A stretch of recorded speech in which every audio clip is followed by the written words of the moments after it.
فرمایا میں بوڑھا ہو چکا ہوں، اب میں نکاح تو نہیں کر سکتا، لیکن یاد رکھو آپ میں سے کون ہے جو نکاح کرے؟ اس لیے کہ میں نے ایک ایسی لڑکی کو سنا ہے کہ جس کے دل میں اللہ کی خشیت ہے، اللہ کا خوف ہے۔ میرے پیارے آقا صلی اللہ علیہ وسلم کی کنیزوں، پھر کیا ہوا؟ فاروق اعظم کے ایک صاحبزادے سے اس لڑکی کا نکاح ہو گیا، اور اس لڑکی سے پھر ایک لڑکی پیدا ہوئی، اور اس لڑکی سے جو بیٹا پیدا ہوا اسی کو دنیا عمر ابن عبدالعزیز کے نام سے جانتی ہے۔ آپ اندازہ کریں آخر عمر ابن عبدالعزیز جو بنو امیہ کا انسان ہے، عمر ابن عبدالعزیز کون ہے؟ بدترین آدمی، ملعون آدمی، لعنتی آدمی، ناسبی آدمی، سیدنا عثمان غنی کے قتل میں شہید ہونے والا، عثمان غنی کی شہادت میں سازش کرنے والا، اور اللہ اکبر امام حسین کی شہادت میں سازش کرنے والا، امام حسن کے جنازے پہ تیر چلانے والا، جسے دنیا مروان ابن حکم کہتی ہے، اس مروان ابن حکم کے سگے پوتے کا نام ہے عمر ابن عبدالعزیز۔ کہاں مروان لعنتی ناسبی، کہاں مروان دشمن اہل بیت، کہاں مروان اللہ اکبر اور اس کا باپ حکم جس کو رسول پاک نے شہر بدر کر دیا۔ لیکن اندازہ کریں کہ عمر ابن عبدالعزیز میں مروان کی کوئی صفت نظر نہیں آتی، عمر ابن عبدالعزیز میں حکم کی کوئی صفت نظر نہیں آتی، عمر ابن عبدالعزیز میں مروان کا کوئی کردار نظر نہیں آتا، عمر ابن عبدالعزیز میں دادا ہونے کے بعد مروان کی وہ دشمن اہل بیت والی گندی صفت نظر نہیں آتی۔ اس کی وجہ کیا ہے؟ اس لیے کہ عمر ابن عبدالعزیز کی ماں اس عورت کی، اس لڑکی کی بیٹی تھی جس نے دودھ میں پانی ملانے سے انکار کیا تھا۔ پتا چلا کہ کبھی کبھی خاندانی خون کے رنگ کو دودھ کا اثر اس طرح تبدیل کر دیتا ہے کہ دودھ کے اثر کا یکسر خاتمہ ہو جاتا ہے، کہ خون کے اثر کا یکسر خاتمہ ہو جاتا ہے، اور دودھ کا اثر وہ رنگ دکھاتا ہے، دودھ کا اثر وہ اپنا رنگ جماتا ہے کہ خون کے گندے اثرات بھی ختم ہو جاتے ہیں۔ کیا کوئی یہ تصور کر سکتا تھا کہ اللہ اکبر قاتلان حسین میں سے، اللہ اکبر کوئی یہ تصور کر سکتا تھا عثمان غنی کے قاتل کی اولاد میں کوئی عمر ابن عبدالعزیز پیدا ہوگا؟ یہ کون سی چیز تھی؟ یہ کون سا انداز تھا کہ عمر ابن عبدالعزیز ایک طرف اہل بیت سے محبت کرنے والے بھی ہیں، عمر ابن عبدالعزیز عدل و انصاف کو قائم کرنے والے بھی ہیں، عمر ابن عبدالعزیز اسلام کو نافذ کرنے والے بھی ہیں، عمر ابن عبدالعزیز اللہ اکبر ملوکیت کا، بادشاہت کا خاتمہ کر کے خلافت کی نشاط ثانیہ کرنے والے بھی ہیں۔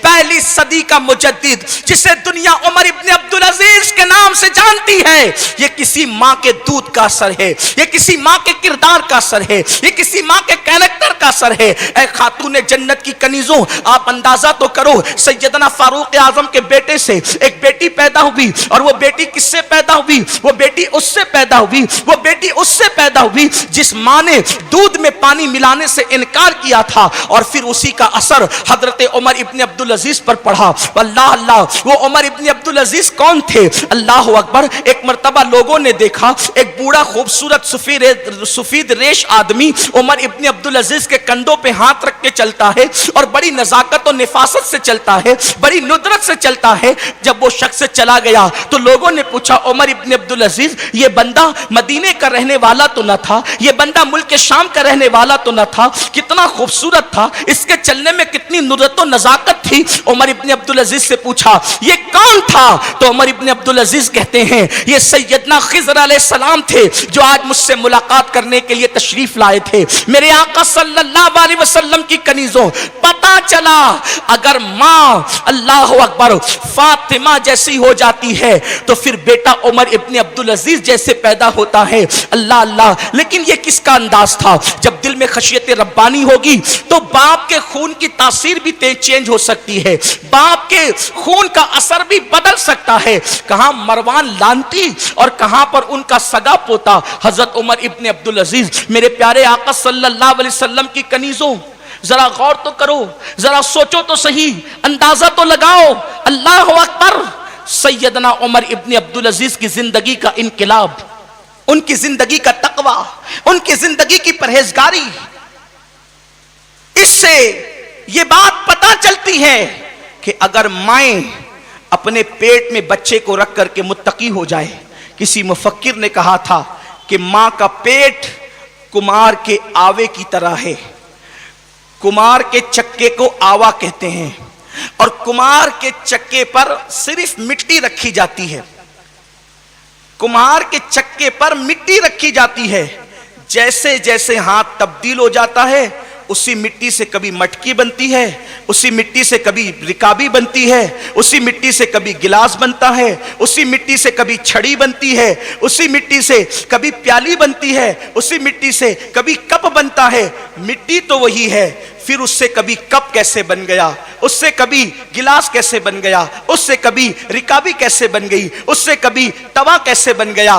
آخر مٹی وہی ہے, چکا وہی ہے. پتا چلا ہاتھ کی حرکتیں بدلتی ہے تو جو ہے وہ برتنوں کا شیپ تبدیل ہوتا جاتا ہے. بس ایسے ہی ہے, ہر انسان تو نطفے سے پیدا ہوتا ہے. پھر کوئی غوث الاعظم کیسے ہو گیا, کوئی معین الدین غریب نواز کیسے ہو گیا, کوئی مخدوم اشرف کیسے ہو گیا, کوئی اللہ اکبر محبوب الہی کیسے ہو گیا, کوئی قطب الدین بختیار کاکی کیسے ہو گیا. جو رنگ معین الدین میں ہے وہ رنگ نظام الدین میں نہیں, جو نظام الدین میں ہے وہ علی احمد کلیری میں نہیں, جو علی احمد کلیری میں ہے وہ اشرف سمنا میں نہیں. حالانکہ سب کی پیدائش نطفے سے ہے. فرعون بھی نطفے سے پیدا ہوا, اللہ اکبر, فرعون بھی نطفے سے پیدا ہوا. غوث الاعظم دستگیر کی ولادت بھی تو نطفے ہی سے ہوئی ہے. پھر کیا بات ہے کہ اللہ اکبر دولت کی بنیاد پر فرعون بگڑ گیا اور دولت ہونے کے باوجود شیخ عبد القادر جیلانی کہتے ہیں اگر اللہ مجھے اختیار دیتا تو میں اللہ کی تمام مخلوق کو کھلاتا نظر آتا. وہ حلق سے لقمے چھین رہا ہے اور یہ اپنے حلق کا لقمہ لوگوں کے منہ میں ڈال رہے ہیں. وجہ کیا ہے؟ جب ماں ام الخیر ہوتی ہے تو بیٹا چھین کر کھانے والا نہیں بلکہ بھوکا رہ کر دوسروں کو کھلانے والا ہوتا ہے. جب ماں ماہ نور ہوتی ہے, جب ماں ماہ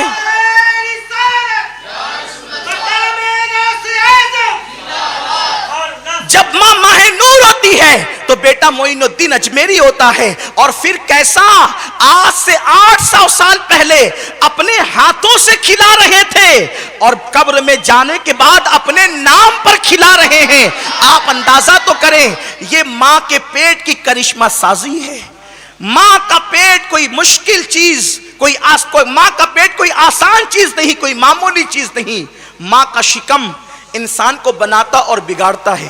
لیکن ظاہر سی بات ہے, آپ کو حیرت ہوگی شکم کیسے بنا بگاڑ سکتا ہے. پیٹ تو پیٹ ہے, اصل میں پیٹ کا تعلق دل سے ہے. اگر اللہ چاہتا تو بچے کو دماغ سے بھی پیدا کر سکتا تھا, اللہ چاہتا تو بچے کو ہاتھ سے بھی پیدا کر سکتا تھا. جو اللہ قیامت کے دن انسانوں کے ہاتھوں کو حاملہ کر سکتا ہے تو کیا اللہ ہاتھوں سے بچہ پیدا نہیں کرتا؟ آخر کیا بات ہے, بچہ پیر سے پیدا نہیں ہوا. دوسرے مذاہب اور مذہب اسلام میں فرق یہی ہے کہ جو بھی بچہ پیدا ہوا پیٹ سے پیدا ہوا. تو پیٹ سے کیوں پیدا ہوا, ہاتھ سے کیوں نہیں, زبان سے کیوں نہیں, اور دماغ سے کیوں نہیں, آنکھوں سے کیوں نہیں؟ میرا اللہ چاہتا تو آنکھوں سے بھی پیدا کر دیتا. پیٹ سے کیوں؟ اس لیے کہ پیٹ کا تعلق دل سے ہوتا ہے. پیٹ دل سے بہت قریب ہے اور پیٹ میں رہنے والی چیز اس وقت تک کہ بنتی بگڑتی نہیں جب تک کہ دل نہ بنے اور بگڑے. آپ نہیں دیکھتے لوگوں کو جب کوئی مرض ہوتا ہے تو اس کی دوا پیٹ میں ڈالی جاتی ہے, کیونکہ پیٹ میں جو چیز جاتی ہے وہ دل پر اثر کرتی ہے اور دل پہ جو چیز اثر کرتی ہے وہ پیٹ پر اثر کرتی ہے. تو اللہ تبارک و تعالیٰ نے انسان کو پیٹ سے اس لیے پیدا کیا کہ وہ دل سے قریب ہے اور ہمیشہ پیٹ والی چیز دل سے متاثر ہوتی رہتی ہے اور پیٹ سے دل متاثر ہوتا ہے اور دل سے پیٹ متاثر ہوتا ہے. اب پتا چلا کہ جو خیالات دل میں ہوں گے وہ پیٹ پر منتقل ہوں گے, جو سوچ دل میں ہوگی وہ پیٹ پر منتقل ہوگی. اب پتا چلا کہ ماں بچے کو پیٹ میں رکھنے کے بعد اگر ہیرو کا کیریکٹر دیکھے گی, ہیروئن کا کردار دیکھے گی, زنا کے مناظر دیکھے گی تو اس سے اثر پیٹ پر پڑے گا اور وہی ساری چیزیں بچہ لے گا. اور پھر ایک خاص بات جو صوفیہ فرماتے ہیں وہ یہ ہے کہ جب بچہ ماں کے پیٹ میں رہتا ہے تو اس کا دل ماں کے دل کے بالکل مقابل ہوتا ہے. جیسے دو آئینے کو آپ ایک دوسرے کے سامنے رکھیں اور ایک آئینہ سورج کے سامنے رہے اب آئینہ سورج کے سامنے ہے تو اس آئینے کے سامنے جو آئینہ ہوگا اس میں سورج ہی دکھے گا. آئینہ چاند کے سامنے ہے تو جو آئینہ چاند کے سامنے ہوگا اور اس آئینے کے سامنے جو آئینہ ہوگا چاند کا عکس اس آئینے میں نظر آئے گا. اسی طرح اگر اس آئینے کے سامنے جو اندھیرا ہے تو دوسرا آئینے میں بھی اندھیرا دکھائی دے گا, اجالا ہے تو دوسرے آئینے میں بھی اجالا دکھائی دے گا. تو بچے کا دل بالکل ماں کے مقابل اور سامنے ہوتا ہے. اب ماں سوچ رہی ہے اولیاء کی داستان, تو بچے میں بھی اولیاء کی داستان ادھر منتقل ہوتی ہے. ماں سوچ رہی ہے صحابہ کی داستان, تو بچے میں بھی جو ہے وہ صحابہ کی داستان منتقل ہوتی ہے. ماں محبت سوچ رہی ہے تو بچے میں محبت منتقل ہوتی ہے. ماں نفرت سوچ رہی ہے تو بچے میں نفرت منتقل ہوتی ہے. اب اندازہ لگائیں اگر ماں پرہیزگار اور متقی بن جائے تو پھر بچہ کسی کی تقریر سے سدھرنے کا محتاج نہیں رہتا. اگر ماں کا دل سنور جائے تو بچہ ماں کے دل کی برکت سے سدھرا سدھارا پیدا ہوتا ہے, اور پھر اس کے اندر وہ کردار ہوتا ہے کہ اس کردار کا آپ اندازہ نہیں کر سکتے. اے خاتون جنت رضی اللہ تعالیٰ عنہا کی کنیزوں, آج ہر ماں چاہتی ہے بچے سدھرے ہوئے ہوں. آپ اپنا دل سدھار لیں. آپ کے دل میں تو غیبت کی محبت ہے, آپ کے دل میں تو چگلی کی محبت ہے, آپ کے دل میں تو جو ہے وہ سیریلوں کی محبت ہے, آپ کے دل میں تو دنیا کی محبت ہے, آپ کے دل میں تو لڑائیوں کی محبت ہے. تو ظاہر سی بات ہے بچہ وہی ساری چیزوں کو قبول کرتا ہے. آپ ذرا غور کریں, مرغی کا بچہ جس دن پیدا ہوتا ہے اس کو کوئی سکھاتا نہیں کہ دانا چگنا ہے, پھر وہ دانا کیوں چگتا ہے. ماں کا کردار, اگر ماں مرغی ہے, آپ دیکھیں جو بچے جو ہے وہ مشین سے پیدا ہوتے ہیں ان کے اندر مرغی کا رول نہیں ہوتا. وہ مرغی تو ہوتے ہیں لیکن مرغی کا رول نہیں ہوتا. آپ کبھی جائیں اور گورانی بچوں کو اور مشین کے بچوں کو دونوں کو آپ 1 گھنٹہ ایک ساتھ رکھیں, آپ غور کریں گے کہ مشین کے بچوں کے اندر مرغی کا رول آپ کبھی نہیں پائیں گے. وہ ہیں مرغی مگر مرغی کا رول نہیں ہے. اور یہ بچے انڈے سے نکلے, یہ بھی انڈے سے نکلے ہیں, وہ مشین سے سیکے گئے ہیں اور یہ مرغی اس پر بیٹھی ہے. آخر قدرت نے یہ نظام کیوں رکھا کہ مرغی بیٹھے گی تو انڈا نکلے گا, وہ بیٹھ کر اپنا کردار منتقل کرتی ہے. اب مرغی کا کردار کیا ہے, جو ہے وہ دانا چگنا. آپ کبھی نہیں دیکھیں گے مشین کا کوئی بچہ کسی کو دانے توڑ کر کے دے, لیکن جو حقیقی مرغی کا بچہ ہوگا وہ دانے توڑ کر کے دینے کا سبق بغیر کسی سے سیکھے ہوئے وہ دوسروں کے اندر دوسروں کے سامنے پیش کرے گا. آپ اندازہ لگائیں اگر ماں مرغی ہو اور 15 دن وہ انڈوں پر بیٹھ کر اپنا کردار ان میں منتقل کرے تو مرغی کے بچے 15 دن کے اندر ماں کا کردار اپنے اندر لیتے ہیں. لیکن انسان کے بچے کو 15-20 دن میں پیدا نہیں کیا گیا بلکہ 9 مہینے میں پیدا کیا گیا. اور 9 مہینے اس لیے پیٹ میں رکھا گیا کہ انسان کی عمر زیادہ تھی, انسان کو کردار کی ضرورت زیادہ تھی, انسان کو اخلاق کی ضرورت زیادہ تھی, انسان کو سیرت کی ضرورت زیادہ تھی, انسان کو جو ہے وہ تدبر کی ضرورت زیادہ تھی, انسان کو تفکر کی ضرورت زیادہ تھی. 15 دن کے اندر کوئی ضروری نہیں ہے کہ انسان سارے مراحل سے گزرتا ہو. 15 دن میں ضروری نہیں ہے کہ انسان سفر بھی کرتا ہو. 15 دن میں ضروری نہیں ہے کہ انسان جو ہے وہ ہر قسم کی ڈش کھاتا ہو. اللہ نے اتنے دن تک کے بچے کو ماں کے پیٹ میں رکھا کہ بچہ سفر کا انداز بھی دیکھ لے, بچہ راتیں بھی دیکھ لے, بچہ دن بھی دیکھ لے, بچہ خوشیاں بھی دیکھ لے, بچہ غم بھی دیکھ لے. اب ایک ماں کا انداز غموں میں کیا ہے وہ بچہ ماں کے پیٹ میں دیکھتا ہے. اسی لیے کچھ لوگوں کو آپ دیکھیں گے جو مائیں ہمت والی ہوتی ہے ان کے بچے بھی ہمت والے ہوتے ہیں. ہمت سیکھنے کے لیے کہیں جانا نہیں پڑتا, ہمت انسان ماں سے سیکھتا اور ماں کے پیٹ میں سیکھتا ہے. یہی وجہ تو ہے سیدہ فاطمہ الزہرا اپنے والد کی شاگردہ تھی اور وہ ماہر نفسیات تھی, اس لیے دنیا سے جاتے جاتے کہا علی جب میرے بعد نکاح کرنا تو بہادر عورت سے نکاح کرنا, کیونکہ اس کے پیٹ میں جو بچے موجود رہیں گے ان کے اندر بھی بہادری اور حوصلہ ہوگا. اور دنیا نے دیکھا عرب کی خواتین میں اللہ اکبر جسے دنیا ام بنین کہتی ہے وہ ایسی بہادر خاتون تھی, اور اس بہادر خاتون کے شکم سے جو بچہ دنیا کے سامنے آیا اسے دنیا نے غازی عباس کے لقب سے یاد کیا. یہ بہادری ماں کے پیٹ سے لے کر آئے تھے عباس. ماں بہادر ہو تو بیٹا بھی بہادر ہوتا ہے, ماں بہادر ہو بیٹا ہی بہادر ہوتا ہے. لوگوں نے کہا ہے کہ جو شہید ہوتا ہے وہ غازی نہیں ہو سکتا اور جو غازی ہوتا ہے وہ شہید نہیں ہو سکتا. اس لیے کہ غازی اس کو کہتے ہیں جو زندہ واپس آ جائے، اور شہید اس کو کہتے ہیں جو زندہ واپس نہ آئے۔ لیکن ایک ذات ایسی ہے کہ جس کو غازی بھی کہتے ہیں اور شہید بھی کہتے ہیں، اسی کو دنیا عباس کہتی ہے۔ ان کے غازی ہونے کی داستان کیا ہے؟ ایک جنگ میں، اس جنگ کا نام نہیں لینا چاہتا، ایک جنگ میں جو لاکھوں کا لشکر ہے سامنے، لاکھوں کا لشکر سامنے، مولائے کائنات اپنے 18 بیٹوں کے ساتھ میدان جنگ میں موجود ہے۔ مولائے کائنات نے لشکر دیکھا، لاکھوں کا لشکر، اور اپنے بیٹوں کا امتحان لینے کے لیے کہا، کیونکہ سیدہ فاطمہ کی بات کو یہاں ثابت کرنا تھا۔ مولا میدان کربلا کی تمہید اس جنگ سے باندھنا چاہتے تھے، اور سیدہ فاطمہ الزہرا کے اس فکر کو لوگوں کے سامنے عیا کرنا چاہتے تھے کہ کون سا بیٹا کب کس طریقے سے کام آ سکتا ہے۔ مولا کائنات کو کسی کی ضرورت تو نہیں تھی۔ مولا کائنات نے فرمایا، میرا کون بیٹا ہے جو اس لشکر سے مقابلہ کرے اور کتنے سے کر سکتا ہے؟ ظاہر سی بات ہے، فاطمہ الزہرا سے بہادر کون ہو سکتا تھا؟ پہلے سیدہ فاطمہ کے بیٹے کھڑے ہوئے، امام حسن امام حسین، جب دونوں کھڑے ہوئے کہا ابا جان ہم جا سکتے ہیں، لڑ سکتے ہیں۔ مولا کائنات نے مسکرا کے کہا، میں نے میرے بیٹوں کے لیے کہا، میرا کون بیٹا ہے جو جا سکتا ہے؟ حسن اور حسین میرے بیٹے ضرور ہے، لیکن رسول اللہ نے ان کو اپنا بیٹا کہا ہے، اس لیے آپ کا شمار علی کی اولاد کے باوجود نبی کے بیٹوں میں ہوتا ہے۔ میں نے اپنے بیٹوں کی بات کی ہے۔ محمد بن حنفیہ کھڑے ہوئے، ابا جان میں، تو کیسے لڑے گا ابن حنفیہ؟ اس کی ابا جان یہ لاکھوں کا ہے، مجھے ہزاروں دے دے لڑ لوں گا۔ فرمایا تم بیٹھ جاؤ۔ پھر اس کے بعد اللہ اکبر، مولا کائنات نے کہا کون؟ تو اس کے بعد اون کھڑے ہوئے، محمد کھڑے ہوئے، حضرت عمر ابن علی کھڑے ہوئے، عثمان ابن علی کھڑے ہوئے، سب نے باتیں کی۔ لیکن مولا علی کا اس وقت جو چھوٹا بیٹا تھا اس کی عمر صرف 11 یا 12 سال کی تھی۔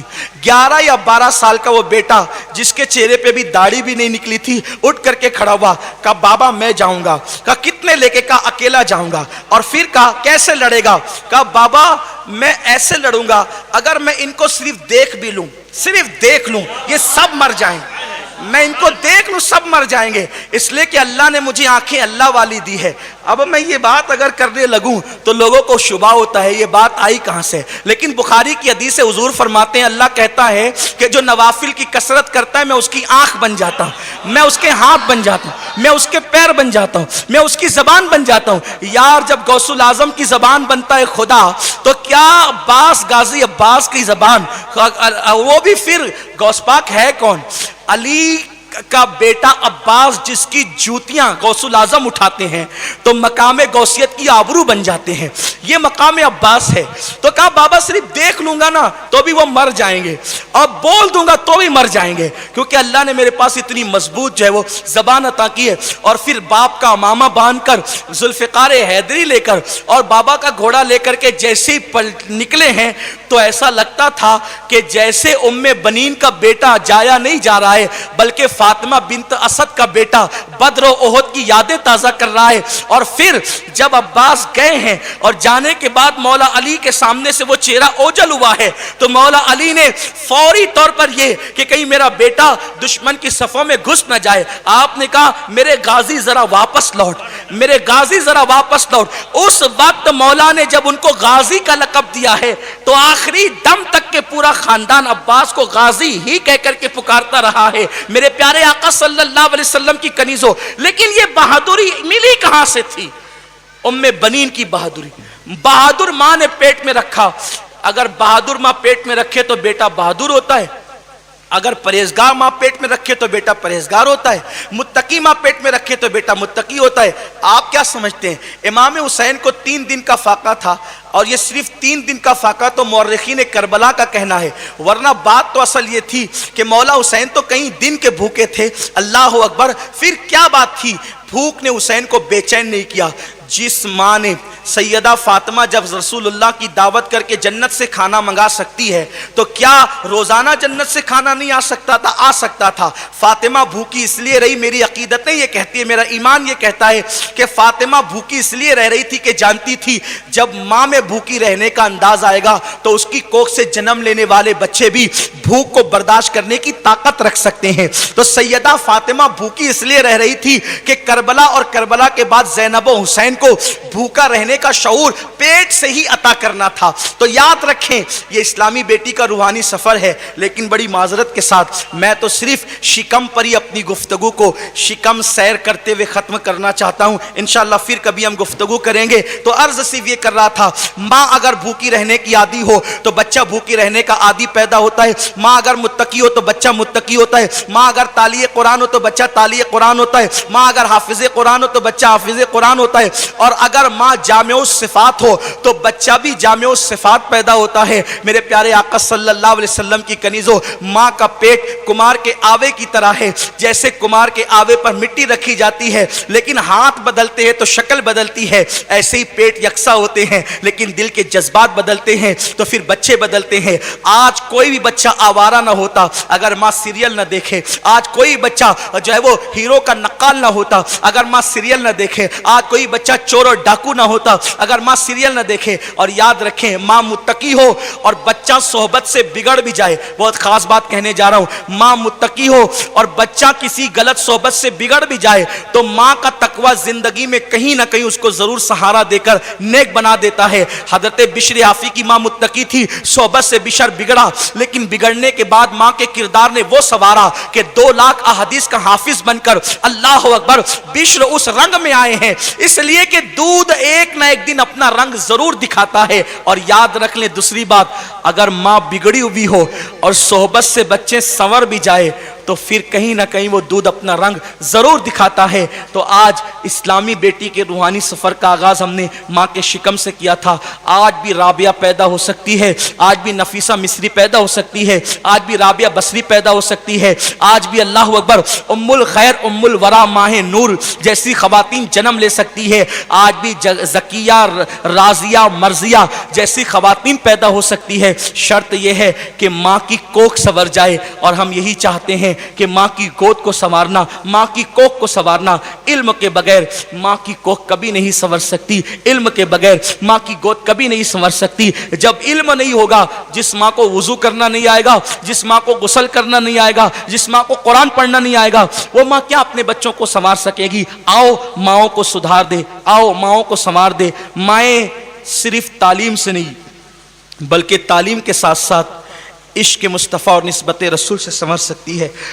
مالیگاؤں میں اور پورے ہندوستان میں بلکہ پوری دنیا میں تعلیمی مراکز تو بہت ہو سکتے ہیں، لیکن سنی مدارس میں اپنے بچوں کو پڑھانے پر ہم زور اس لیے دیتے ہیں، اور مدرسے میں پڑھاؤ گی تو ممکن ہے تمہاری بیٹی فاطمۃ الزہرا کی باغی بن جائے گی، لیکن اہل سنت کے مدارس میں پڑھاؤ گی تو آپ کی بیٹی کنیز فاطمہ بن جائے گی، اور کنیز فاطمہ بنے گی تو انشاءاللہ ان کو ان کا علم جو ہے وہ فائدہ پہنچائے گا۔ میرا یہ عنوان انشاءاللہ قرض رہے گا، اور میں جلدی اجلت میں چند الفاظ میں آپ کی نظر کر رہا ہوں، امید ہے کہ خواتین اس پہ توجہ دیں گی۔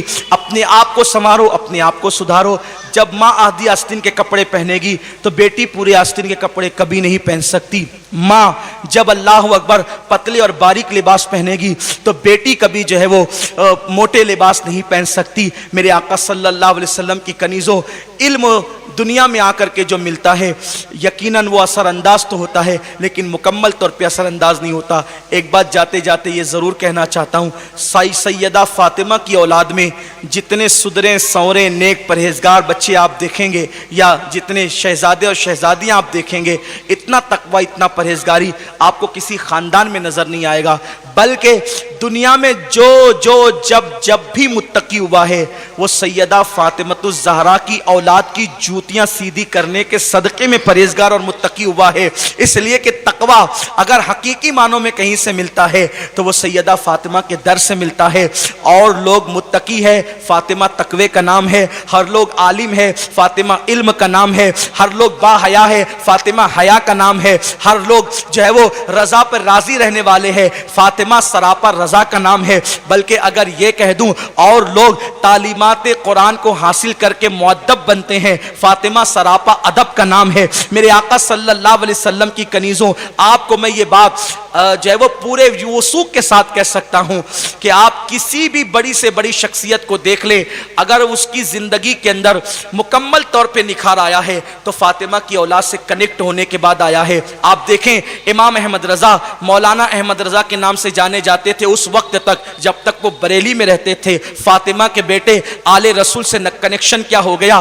اعلیٰ حضرت بن گئے۔ اسی طریقے سے آپ دیکھیں حضرت سیدنا بہلول دانا رضی اللہ تعالیٰ عنہ، یقیناً بہلول کے نام سے جانے جاتے تھے، دانا نہیں کہلاتے تھے۔ امام موسیٰ کاظم کی جوتیاں کیا سیدھی کی، مجذوبیت کے باوجود بھی دنیا نے ان کو دانا کہا۔ اسی طریقے سے نعمان بن ثابت جو ہے، اللہ اکبر، نعمان فارسی کے نام سے جانے جاتے تھے۔ امام اعظم اور سراج الامہ لوگوں نے اس وقت کہا جب فاطمہ کے بیٹے جعفر صادق کے ساتھ 2 سال گزار لیے ہیں۔ اسی طریقے سے معروف کرخی، اللہ اکبر، معروف مجوسی کے نام سے جانے جاتے تھے، لیکن اللہ اکبر امام علی رضا سے دل کے تار کیا جڑ گئے ہیں، تو اللہ اللہ وہ منزل پائی ہے کہ اس کا اندازہ دنیا نہیں کر سکتی۔ جنید پہلوان کے نام سے جانے جاتے تھے، فاطمہ کے ایک بیٹے کو سینے سے کیا لگا لیا کہ سید الطائفہ کا مرتبہ نصیب ہو گیا۔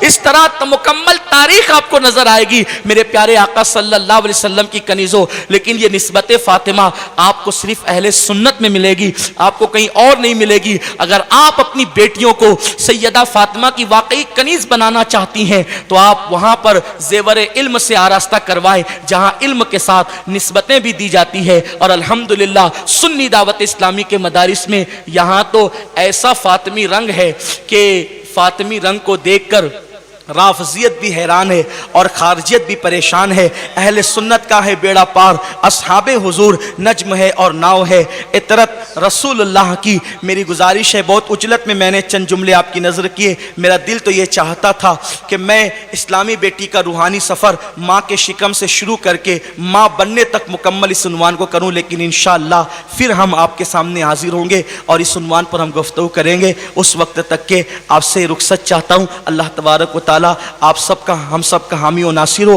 آئیے جو بچیاں عالمہ بن رہی ہے، میری گزارش ہے کہ سنی دعوت اسلامی کا جو مدرسہ ہے جامعہ خدیجہ، جامعہ عائشہ، اس مدرسے میں آپ اپنی بچیوں کا عالمہ کورس کے حوالے سے داخلہ کروائیں۔ یہ کورس 3 سال کا ہے، اور اگر آپ اپنی بچیوں کو شارٹ ٹائم میں کورس کرانا چاہتی ہے تب الحمدللہ مبلغہ کورس بھی شروع کیا جا رہا ہے۔ آپ سے گزارش ہے کہ مبلغہ کورس 1 سال کا ہوگا۔ اگر آپ اپنی بچیوں کو جو ہے وہ عقائد کی مسائل کی معلومات دلوانا چاہتی ہے، تقریر سکھانا چاہتی ہے، تو 1 سال کی مبلغہ کورس میں بھی آپ داخلہ کروا سکتی ہے۔ الحمدللہ ہماری مبلغات، معلمات بفضلہ تعالی رات دن محنت کر رہی ہے، دین کی خدمت کر رہی ہیں۔ آپ ان کا ساتھ دیجئے، ان کا تعاون کیجئے اور ان سے جڑیے۔ اپنے اپنے محلے میں، علاقے میں سنی دعوت اسلامی کے خواتین کے اجتماعات بھی کروائیے۔ اللہ تعالیٰ توفیق نصیب فرمائے۔ گفتگو کے درمیان اگر کوئی غلطی ہو گئی ہو اللہ تعالیٰ معاف فرمائے۔ استغفر اللہ ربی من کل ذنب واتوب الیہ، لا الہ الا اللہ محمد الرسول اللہ صلی اللہ علیہ وسلم۔